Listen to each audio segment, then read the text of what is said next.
Long before a girl from Kansas ever set foot on the legendary Yellow Brick Road, before her story became the one everyone remembered, the land of Oz was already a place of wonder and secrets. Its history stretched back through generations, woven with tales of enchantment and sorrow, of hope and heartbreak.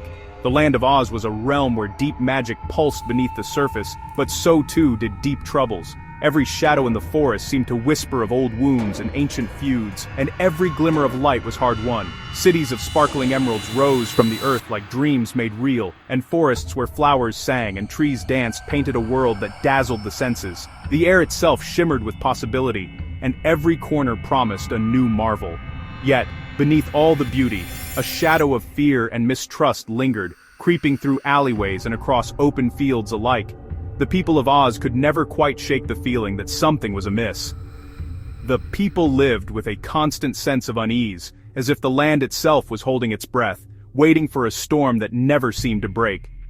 Their laughter was tinged with worry, their celebrations shadowed by doubt. Once, Oz had been ruled by a wise and just king, a leader who united the land and kept darkness at bay. But his betrayal, whether by fate or by his own hand, left the throne empty and the people rudderless. Without a ruler to guide them, the regions of Oz drifted apart. Old alliances faded, unity crumbled, and fear grew in the spaces between. Towns became isolated, and neighbors eyed each other with suspicion. In the midst of this uncertainty, a prophecy began to circulate.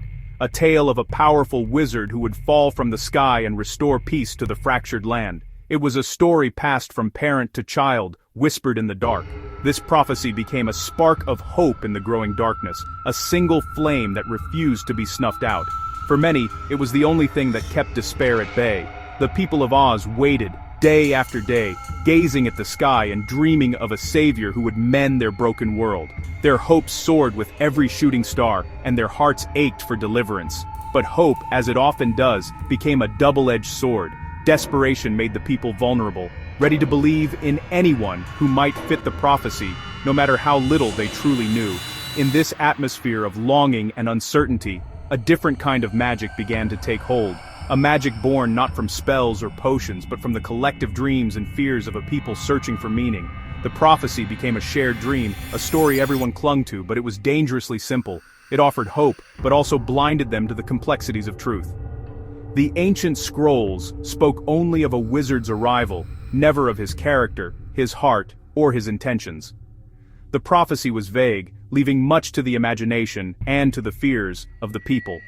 So the people of Oz filled in the blanks themselves, imagining a hero of immense power and perfect virtue, a savior who would solve all their problems. But in a land of emeralds and shadows, nothing is ever quite so simple.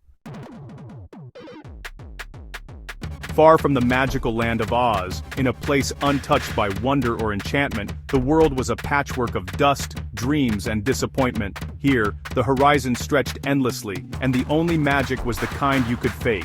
In this world of dust and circuses lived Oscar Diggs, a man who called himself a magician, though he was no wizard. His life was a traveling act, a blur of faded tents and flickering lanterns, where applause was fleeting and trust even more so. Oscar was a master of illusion, a performer who could make coins vanish and hearts flutter, but his greatest trick was convincing people he was more than he seemed. Charming yet selfish, he thrived on deception, tricking people for a living and rarely looking back. Deep down, Oscar longed for greatness, but he wanted it without the burden of hard work. He dreamed of applause that never faded, of fame that would outlast the circus lights. He was always searching for a shortcut, a way to leapfrog over the grind of ordinary life. One fateful day, after a trick gone wrong and a furious circus strongman on his heels, Oscar made a desperate choice. He dashed through the chaos, heart pounding, and leapt into a hot air balloon tethered at the edge of the field, hoping for escape. As the balloon rose, a violent tornado appeared on the horizon, swirling with a force that seemed almost supernatural. The wind howled, the sky darkened, and Oscar's balloon was swept up, spinning wildly, carried far from everything he had ever known. The storm was terrifying, a churning tempest of wind and lightning that threatened to tear the balloon apart. Oscar clung to the basket, certain he was facing his doom. But fate had other plans. Instead of destruction, the tornado lifted him higher, spinning him through clouds and chaos, until suddenly, the darkness broke. A vibrant rainbow arched across the sky, and Oscar's balloon soared toward it, as if guided by destiny itself. When the storm finally passed, Oscar found himself drifting above a land unlike any he had ever seen, lush, vibrant, and impossibly beautiful. The land of Oz stretched out below him, a world of color and wonder. As the balloon descended from the sky, its arrival was nothing short of miraculous. To the people below, it was as if a legend had come to life, a prophecy fulfilled before their very eyes. Painted on the side of Oscar's balloon, in bold, weathered letters, was the word Oz, the very name of the land he had entered. It was a sign no one could ignore. For the people of Oz, this was no mere coincidence. They gathered in awe, pointing skyward, convinced that destiny had delivered them the wizard they had been waiting for. Hope blossomed in the hearts of villagers who had long awaited a savior. They believed the arrival of the balloon was the answer to their prayers, a miracle sent from above. Oscar Diggs, the con man from Kansas, stumbled out of the basket and into the role of a lifetime. He was lost, bewildered, and utterly unprepared for what awaited him. Yet, in that moment, he became the answer to a prayer he never knew was being prayed, a symbol of hope for a land in need of magic.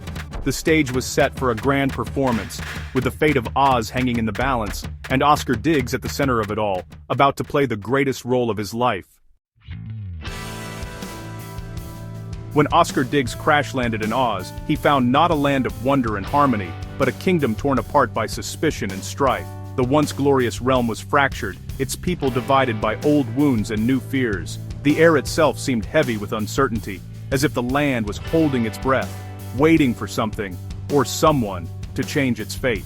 At the heart of this chaos stood the Emerald City, now ruled by a cunning and enigmatic figure whose grip on power was as mysterious as it was absolute. The city's green glow masked the tension simmering beneath its surface, and every shadow seemed to hide a secret. Beyond the city walls, villages struggled to survive and the countryside bore scars of conflict. The land was restless, its people weary from endless turmoil and the constant threat of war. In the midst of this unrest, a single thread held the kingdom together: the prophecy. Passed down through generations, it spoke of a wizard who would fall from the sky and bring salvation. For many, it was the last hope in a world that seemed to be unraveling.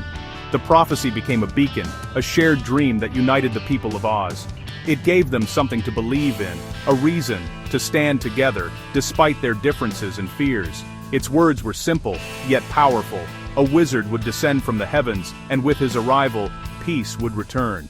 The people watched the skies, longing for a sign, desperate for a miracle. In their hearts, they imagined a hero of unmatched power and goodness, someone who could heal their wounds and restore their lost glory. Their hope was fierce, almost blinding, and it shaped the very fabric of their lives. But Oscar saw things differently. To him, Oz was not a place of destiny, but a land of opportunity. He saw the prophecy not as a sacred calling, but as a chance to seize fortune and fame. He realized he could achieve greatness not through courage or sacrifice, but through clever deception and showmanship. The role of wizard was his greatest trick yet. The people's hope, so pure and powerful, became the perfect tool for a master illusionist.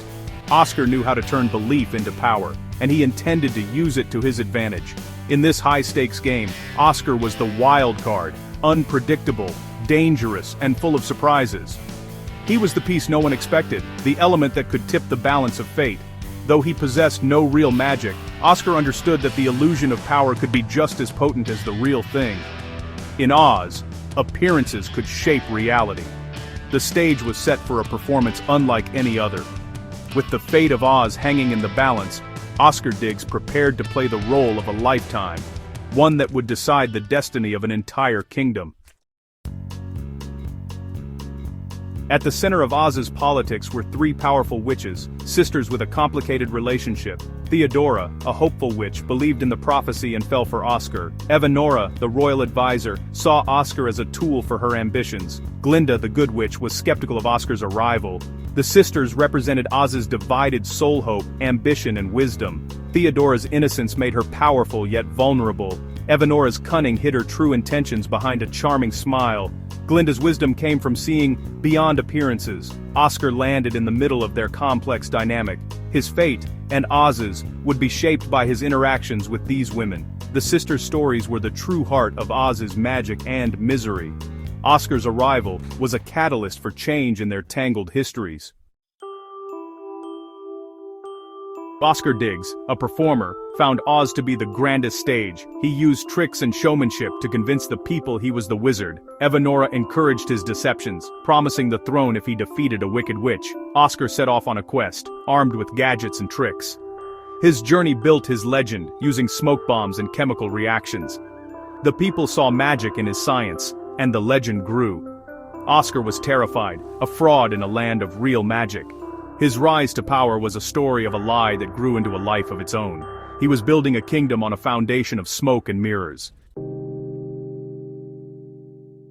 The wicked witch Oscar was sent to destroy was Glinda. Along the way, he reconnected with Theodora, who fell for him. Oscar's affection for Glinda shattered Theodora's heart. Evanora offered Theodora a cursed apple, twisting her pain into rage. The transformation was horrific, turning Theodora into the Wicked Witch of the West. Her beauty melted away, replaced by a sickly green skin. She became a being fueled by rage, threatening Oscar and the Emerald City. Oscar's actions and Evanora's manipulation created a monster. The shadow over Oz grew darker, with a terrifying, cackling laugh. Theodora's transformation was a tragedy born from betrayal. Oscar's careless actions were the true catalysts for her change. Faced with the Wicked Witch, Oscar devised his greatest illusion. He used trickery and spectacle to frighten her away. With Glinda's help, he created a performance to intimidate the witch. His giant floating head and fireworks created the illusion of power. The plan worked, but not perfectly. Evanora was defeated by Glinda, and Theodora fled in fear. Oscar claimed the throne, hailed as a savior. He sat on a throne built on deception, celebrated for a faked victory. His rule was a kingdom of lies, hiding behind a curtain.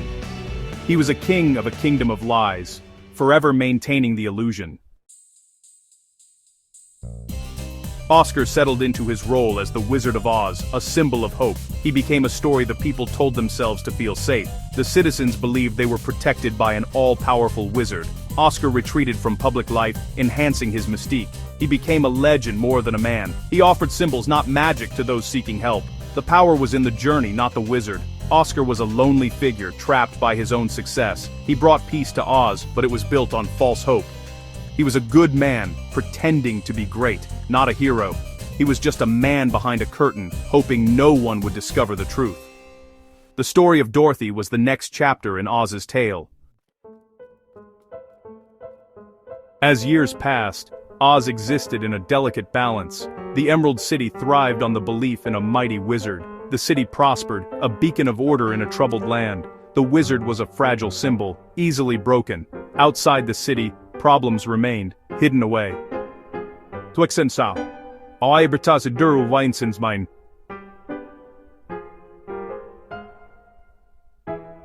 Brooded, waiting to strike, Oscar's illusion didn't extend beyond the city's gates. The wizard's rule was a temporary solution, not permanent. The land was a house of cards, ready to collapse. Dorothy's arrival was not the beginning, but the next chapter. The witches' stories were the true heart of Oz's magic and misery.